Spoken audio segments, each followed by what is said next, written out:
Hello students, welcome to Read Med Prep Academy channel. Today we are going to discuss about the asexual reproduction in plants part 2.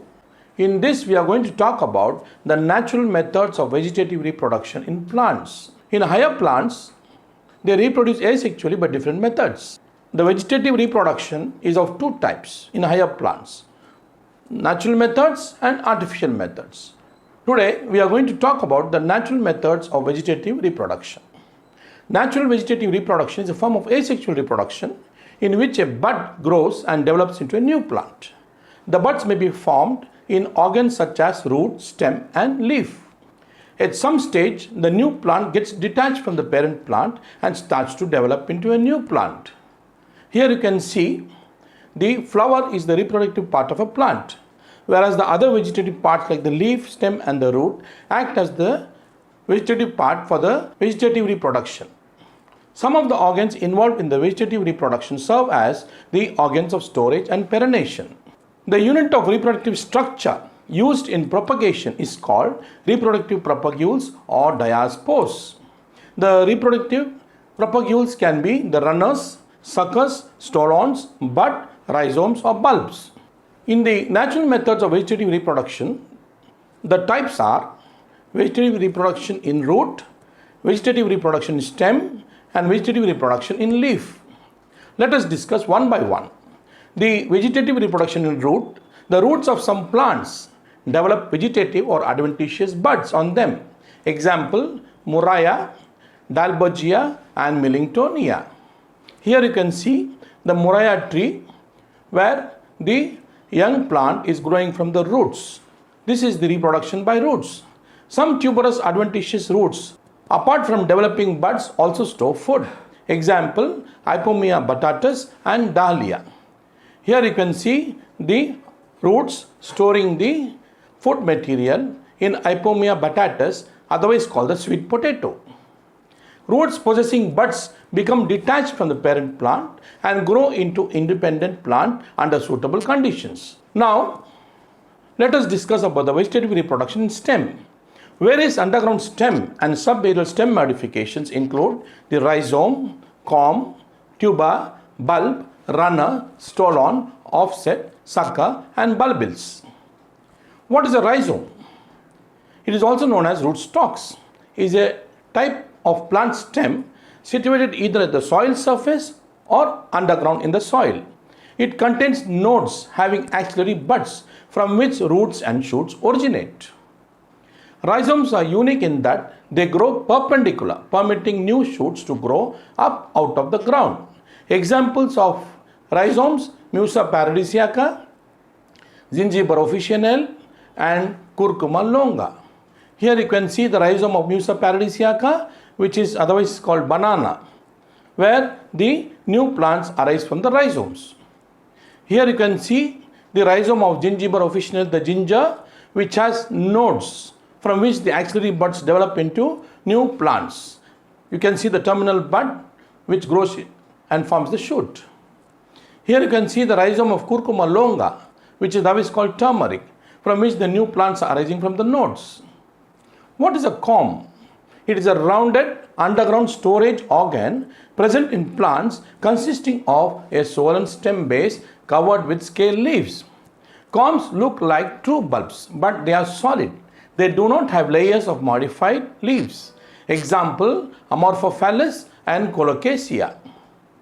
Here you can see the corm of Colocasia, where a terminal bud is emerging out with the new roots forming down. What is a tuber? It is a short, thick, fleshy underground stem.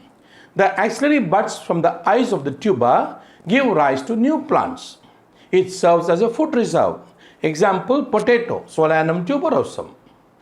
Here you can see the tuber Solanum tuberosum, where new plants are arising from the eye of the potato. What is a bulb? It is a modified stem that is the resting stage of certain seed plants, particularly perennial monocotyledons. It consists of a relatively large, usually globe-shaped underground bud with membranous or fleshy overlapping leaves arising from a short stem.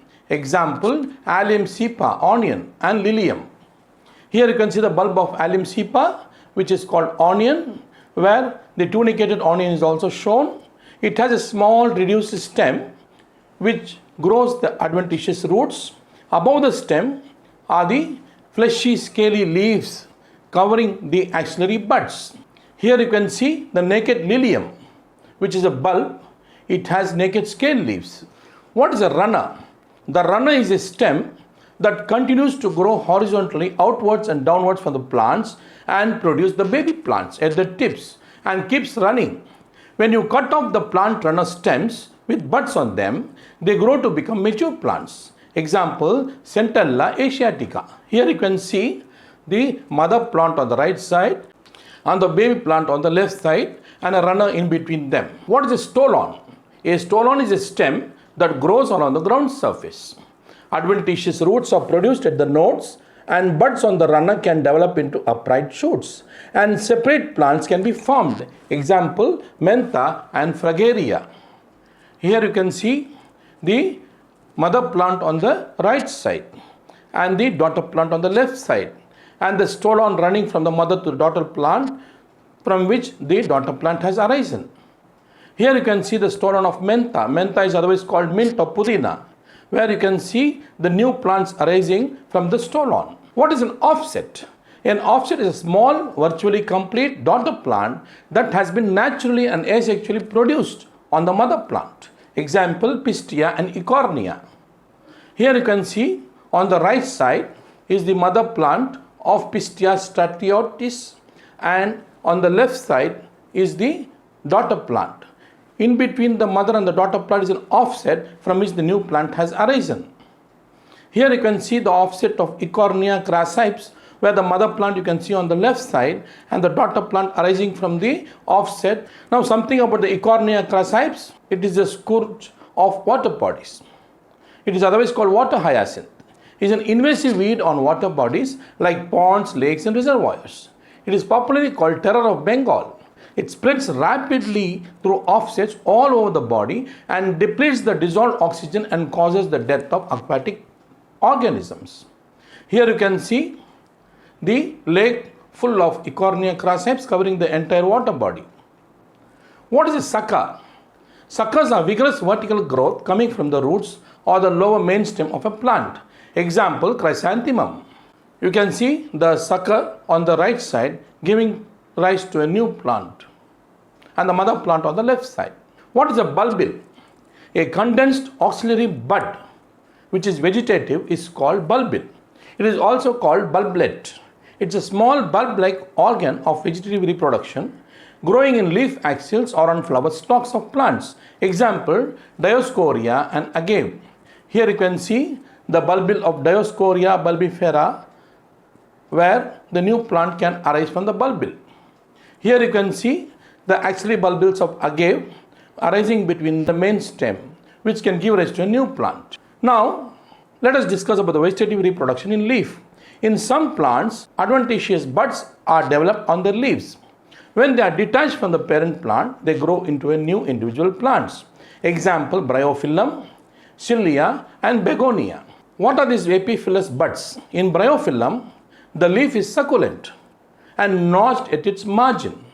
The adventitious buds develop at these notches and these buds are called epiphyllous buds. Epiphyllous buds, when separated and planted, can grow into new plants forming a root system and become independent plants when the leaf gets decayed. Here you can see the leaf margin of Bryophyllum showing lot of epiphyllous buds. Cilia is a bulbous plant and grows in sandy soils. The foliage leaves are long and narrow and epiphyllous buds develop at the tips. These buds develop into new plants when they touch the soil. Now, what are the advantages of natural vegetative reproduction? Only one parent is required for propagation. The new individual plants produced are genetically identical. In some plants, the vegetative propagation enables the rapid spread of the species. Example, Spinifex you can see in the picture. Horticulturists and farmers utilize these propagules of natural vegetative reproduction for cultivation and harvest plants in a large scale. Here you can see the large scale cultivation of strawberry where the vegetative propagation is utilized. What are the disadvantages of natural vegetative reproduction? New plants that are produced have no genetic variation. So today in asexual reproduction in plants part 2, we have discussed the natural methods of vegetative reproduction in plants. Thank you.